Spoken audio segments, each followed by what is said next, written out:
You walk into a room. Everyone's talking, laughing, moving forward. And you're the smart one, the thoughtful one, the one who sees things others miss. But somehow, you're still stuck. You stay quiet. You second guess. You let others take the lead, even when you know you could do better. You work harder, think deeper, wait longer. But the power, the influence, the impact, still not yours. Why? You were taught that if you're smart, success will follow. But Friedrich Nietzsche would laugh at that idea, because intelligence alone means nothing without one critical thing, the will to power. Today, we're diving into why smart people get trapped in self-doubt and overthinking, and how Nietzsche's raw, unapologetic strategy can free you. This isn't about motivation. It's about reclaiming the power you've been handing away for years without even knowing it. Are you ready to stop playing small? Let's begin. You've been lied to. You were told that intelligence is power, but Nietzsche says intelligence without courage creates slaves, not leaders. He called it out more than a century ago. Many are stubborn in pursuit of the path they've chosen, few in pursuit of the goal. Think about that. You may be doing everything right, but are you aiming at something that's truly yours, or just following a path designed by others? Nietzsche didn't care about being smart. He cared about being sovereign. Sovereignty isn't about ruling others. It's about mastering yourself, choosing your values, directing your energy, saying, "This is my life, I make the rules." That's the will to power. It's not ego. It's not domination. It's the fire inside you that says, "I will not shrink to fit this world. I will grow until I reshape it." Smart people stay powerless because they've been trained to obey, quietly, politely, cleverly. But Nietzsche's strategy? It begins with burning the script. He didn't want you to be nice. He wanted you to be awake. And dangerous. In the best way. If that stirs something inside you, good. Because next, we're going deeper. Into the psychological chains that keep you stuck. Don't blink. Let me ask you something. Have you ever sat in a meeting, full of ideas, full of clarity, and still said nothing? Not because you didn't know what to say, but because something inside whispered, "Don't stand out. Don't be too much." That voice? It's not your intelligence, it's your fear dressed up in logic. This is where Nietzsche gets under your skin. He didn't see humans as rational creatures. He saw us as wild, chaotic, contradictory, and powerful only when we own that chaos. According to him, your weakness doesn't come from a lack of brilliance. It comes from the internal split between what you think and what you dare to act on. Let's break that down. Psychologist Carl Jung called it the shadow, the part of you you've disowned, the ambition, the anger, the hunger, the fire. Society told you to suppress it. Be nice, be safe, be appropriate. But Nietzsche? He didn't want you to be good. He wanted you to be whole. You must become the master of your own chaos. Because when you ignore your shadow, it doesn't disappear. It dominates from underneath. It becomes hesitation. It becomes overthinking. It becomes perfectionism, disguised as logic. Hesitation isn't caution. It's delayed power. Clarity doesn't wait. You act into clarity. And smart people? We're the best at lying to ourselves. We don't call it hiding. We call it preparing. We don't call it fear. We call it strategy. But deep down, it's just obedience to a voice that isn't ours. Let me tell you a story. Jonathan, mid-30s, MBA, reads 4 books a month. He's talented, insightful, overqualified, and still, he never takes the lead. Every time a leadership role opens, he hesitates, tells himself he's not quite ready, says, "Maybe next quarter. I need to refine the pitch. I don't want to seem arrogant." Meanwhile, someone less capable walks up, raises their hand, takes the seat. Jonathan watches again, and again. until watching becomes habit and bitterness creeps in. But bitterness? It's just potential that turned to poison. Nietzsche would say Jonathan's suffering isn't caused by others. It's caused by self-betrayal. Sound familiar? How many times have you said, "I'll act when I feel more confident. I'll speak up once I know it's perfect. I'll lead when they ask me to." But here's the thing. Confidence doesn't come first. It comes second. After the risk, after the action, after the leap. The world doesn't reward the most capable, it rewards the most visible. And visibility requires risk. You're not waiting for confidence, you're avoiding rejection, and you're calling it intelligence. That's the trap. You wait for certainty before you act. But certainty only comes after you act. So what do? You retrain your nervous system to stop seeing visibility as danger and start seeing discomfort as your new baseline. Power has a nervous cost, and most smart people don't want to pay it. So they stay in the comfort of invisible excellence until life forgets they were there. Let's connect this to psychology. Albert Bandura called it self-efficacy. Not how good you are, but how much you believe your actions can shape outcomes.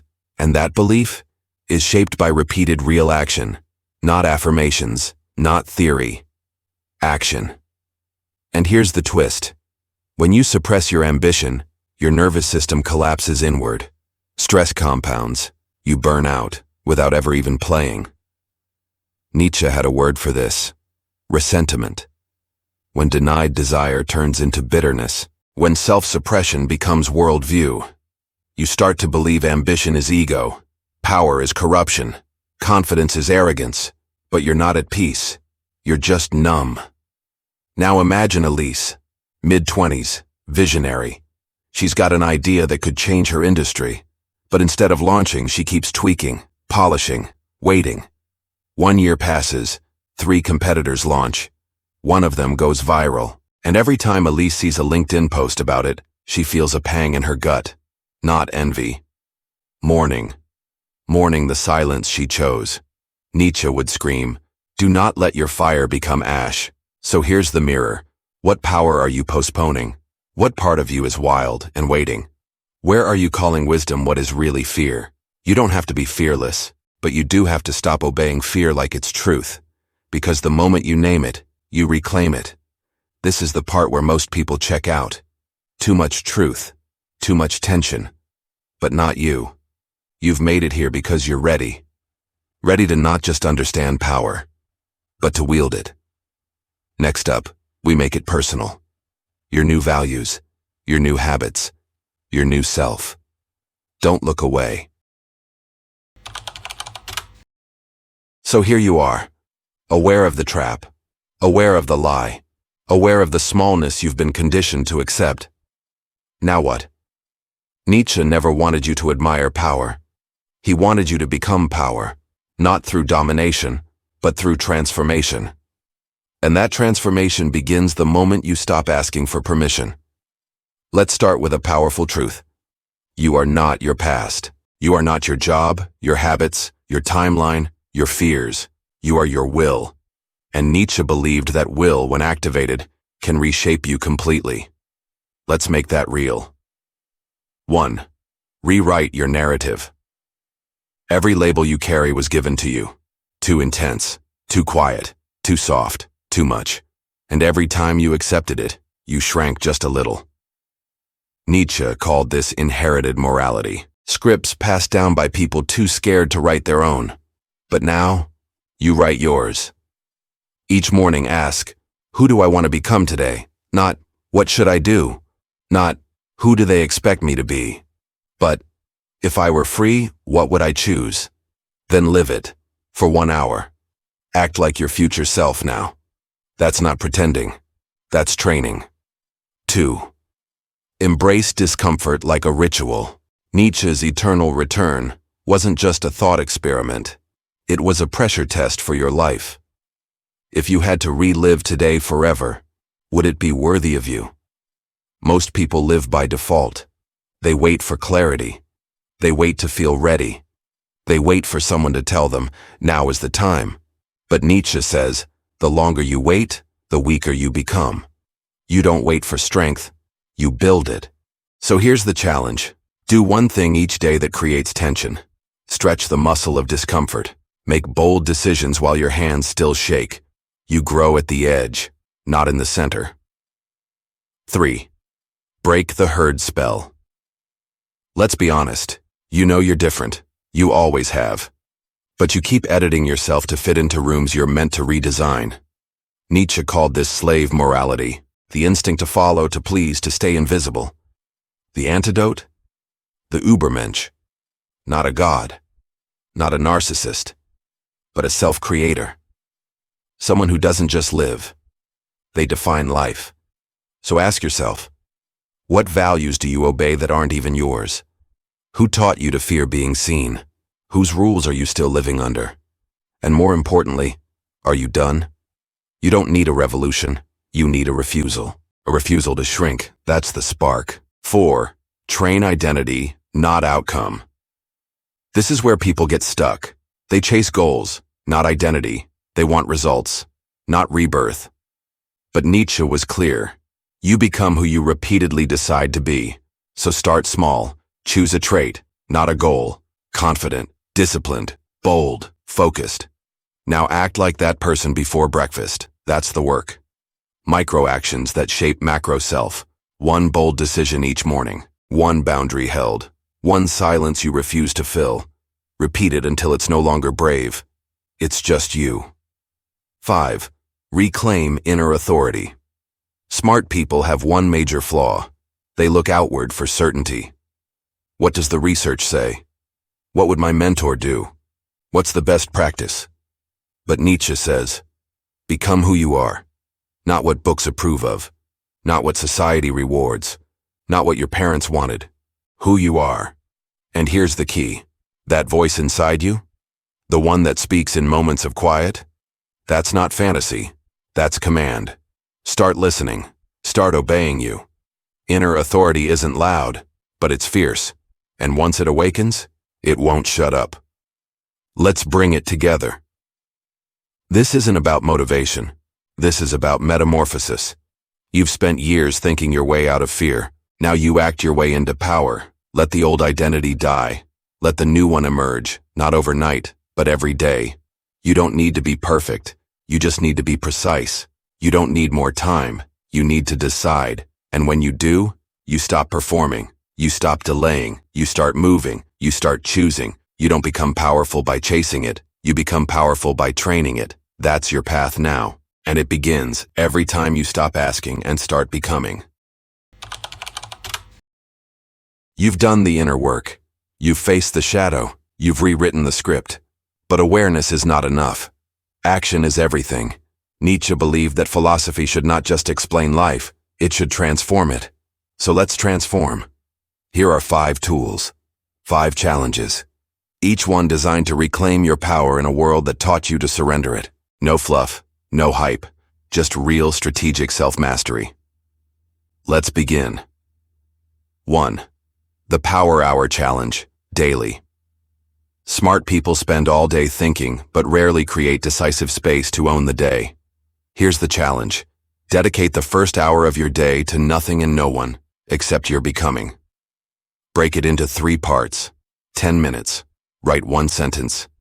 Today, I will act like the person I want to become. Then define how. 1 act, 1 behavior, 1 decision. 30 minutes. Move, walk, stretch, breathe. Wake your body so your mind remembers it's alive. 20 minutes. Learn 1 thing that feeds your sovereignty. Read 1 page from Meditations. Watch 1 clip on strategy. Take 1 note that sharpens you. This hour is not self-care, it's self-command. If you can own the first hour, you can change your entire trajectory. 2. The Say No Rebellion. 3 days. Let's get tactical. For the next 3 days, say no to 1 thing per day that you normally say yes to, just to stay comfortable. It could be a task that's not your priority, a conversation that drains you, a habit that keeps you numb. Why does this matter? Because every yes to what numbs you is a no to what grows you. Saying no is not rude. It's powerful. It tells your subconscious, I protect my energy, I lead my time, I choose my life. Start small, but be firm, and write down what you feel afterwards. You'll be surprised how fast your confidence recalibrates. 3. The visibility experiment. 1 week. Most smart people fear being misunderstood more than being unseen, so they hide. Here's your challenge. Every day for 1 week, do one thing that makes you visible. Some examples. Share an idea in a meeting. Post something true on social media. Introduce yourself first at an event.